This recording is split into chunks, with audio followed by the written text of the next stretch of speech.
Magalak sa paglabas.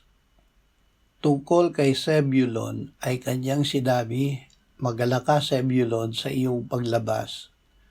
Deuteronomio 33:18. Kasama natin ang Diyos sa paghayo. Hindi tayo lumalabas ng mag-isa.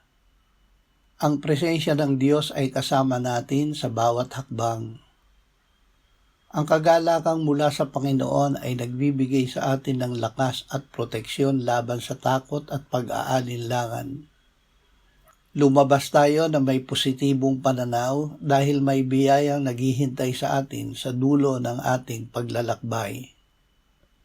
Ama, sa aming paglabas sa araw na ito, ipamalay mo sa amin na ikaw ay lagi naming kasama.